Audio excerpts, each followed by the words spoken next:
So next up, we'll go over to Team Isaac. First up, Pete Young.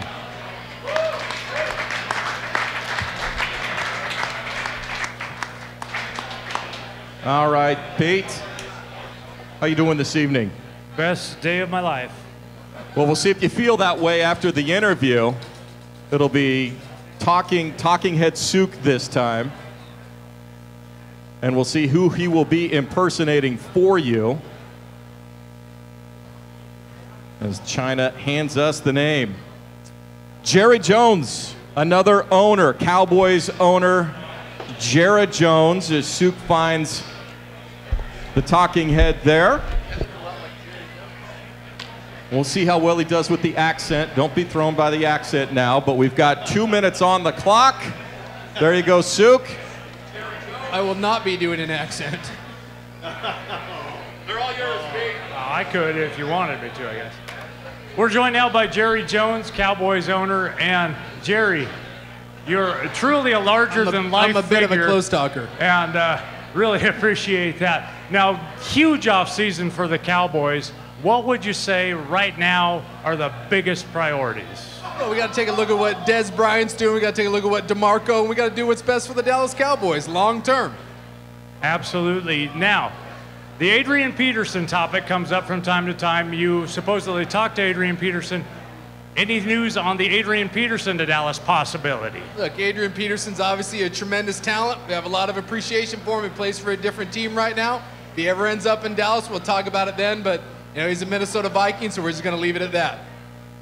And Tony Romo's health, always a concern, especially from the last couple of seasons with the back surgeries. Do you keep in touch with Romo and how he's feeling in his body this time of year? Tony's our guy. You know, going forward, had a tremendous season. It's why we signed him to the extension. Tony Romo's going to be the Dallas Cowboys quarterback for a long, long time. Fantastic. So, any early advance ideas on who the Thanksgiving artist is going to be this year?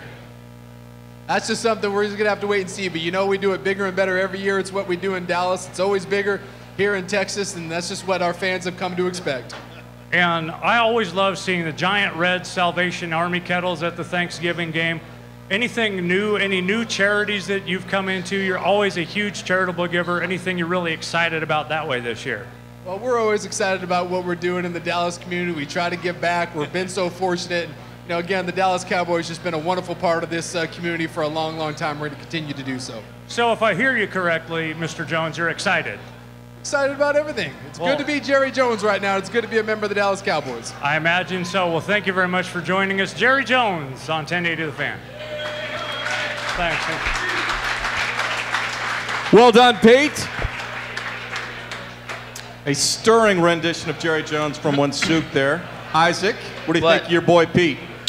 Well, like Souk said, this is the hardest part of the deal. Like that's just not easy. He wasn't giving you much, but I think the theme of the first two guys, you did fine.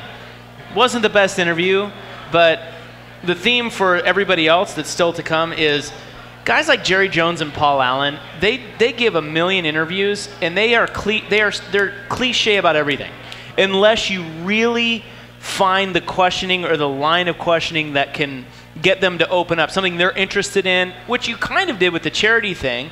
I mean, I think that would be something that Jerry would probably give you more on. He's like, oh, thanks for asking. I'll tell you all about that. So that's something that the rest of the competitors need to keep in mind is like some of these subjects, you really got to figure out who the subject is and where you can really get them to open up about something that they don't get asked a lot or something that they're willing to talk about that, because a lot of questions they don't want to talk about and they'll just give you cliche answers. And I thought you went down too cliche of a road with Jerry Jones. There's a billion ways you could go with a Jerry Jones interview. I wouldn't have gone any of those directions, but this is a hard one. So, all right, well, we'll see how the judges think you did. We'll start with Ryan Cooley. Hey, Pete, I agree. This one's the toughest one. I would hate to do this one, but I thought you knew a lot about the Dallas Cowboys. I think you even mentioned them in your audition at one point, so I don't know if you're a Cowboys fan or not, but so I think this was a little wheelhouse for you.